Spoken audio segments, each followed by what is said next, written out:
അൻഡ്രാനു കറാത്തു ഗ്രാമത്തിലെ മാതാപിതാക്കൾ തങ്ങളുടെ കുഞ്ഞുങ്ങളുടെ മാമോദീസ ആവശ്യപ്പെട്ടിട്ട് കുറച്ച് നാളുകളായി.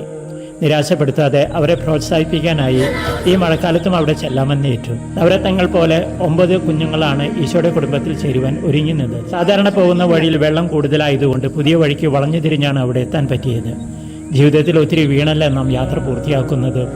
അതുപോലെ വഴുക്കിലുള്ള വഴി ആയതുകൊണ്ട് പല പ്രാവശ്യം വീണാണ് അന്ന് യാത്ര മുഴുവനാക്കിയത്. ഞങ്ങളെ ആകാംക്ഷപൂർവ്വം കാത്തിരിക്കുന്നവരെ ഓർത്തപ്പോൾ യാത്രയുടെ ബുദ്ധിമുട്ടും ക്ഷീണവും ഓർത്തതേയില്ല. ഗ്രാമത്തിലേക്ക് എത്താൻ വൈകിയപ്പോൾ ഇടയ്ക്ക് ഒരു സ്വരം, അച്ഛനെ കാപ്പി കുടിക്കാൻ നേരമായോ? ഞാൻ പറഞ്ഞു, ഗ്രാമത്തിലെത്തുമ്പോൾ കിട്ടുമല്ലോ. അല്ല അച്ഛാ, ഈ പാടത്തും കിട്ടും. ഞങ്ങൾ അച്ഛനായി അത് കൊണ്ടുവന്നിട്ടുണ്ട്. ഇത്തരത്തിൽ യാത്രയിൽ നമ്മെ സ്പർശിക്കുന്ന ചില ഹൃദയങ്ങളുണ്ട്. ഗ്രാമങ്ങളിൽ തന്നെ കാപ്പി ഉണ്ടാക്കി കാത്തിരിക്കുന്ന ചിലരുണ്ട്. ഈ ഗ്രാമത്തിലെത്തുമ്പോൾ ഞങ്ങൾക്കിരിക്കാനായി കസേര കൊണ്ടുവരുന്ന ഒരാളുണ്ട്. 96 വയസ്സായ ഒരു കാരണവർ. 96 വയസ്സിലും നടന്നുകൊണ്ടിരിക്കുന്ന അദ്ദേഹത്തിന് വലിയ സന്തോഷമാണ് അവരുടെ ഗ്രാമത്തിൽ പള്ളി ആരംഭിച്ചതിൽ. സാധാരണക്കാരിൽ പലരും വിവാഹം ഔദ്യോഗികമായി നടത്തുവാൻ മടിയുള്ളവരാണ്.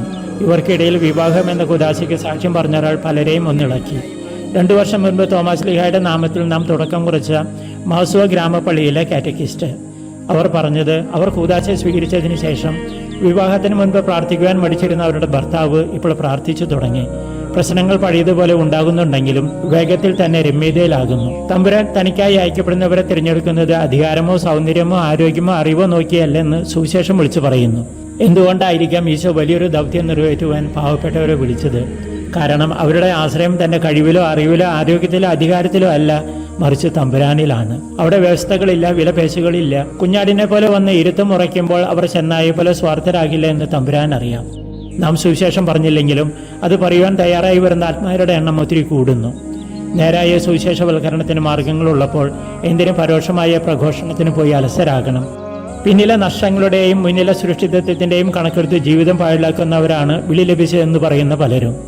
അവരോടായി ഈശോ പറയുന്നു, കലപ്പയിൽ കൈവച്ചിട്ട് പിന്തിരിഞ്ഞു നോക്കുന്ന ഒരുവനും സ്വർഗരാജ്യത്തിന് യോഗ്യനല്ല. ആഘോഷങ്ങൾ കഴിഞ്ഞ് നോമ്പുകാലത്തിലേക്ക് പ്രവേശിക്കുന്ന ഈ മാസത്തിൽ പ്രായശ്ചിത്ത പ്രവർത്തികളോടൊപ്പം ജീവിക്കുന്ന മിഷണറിമാരായി നമുക്ക് മാറാം.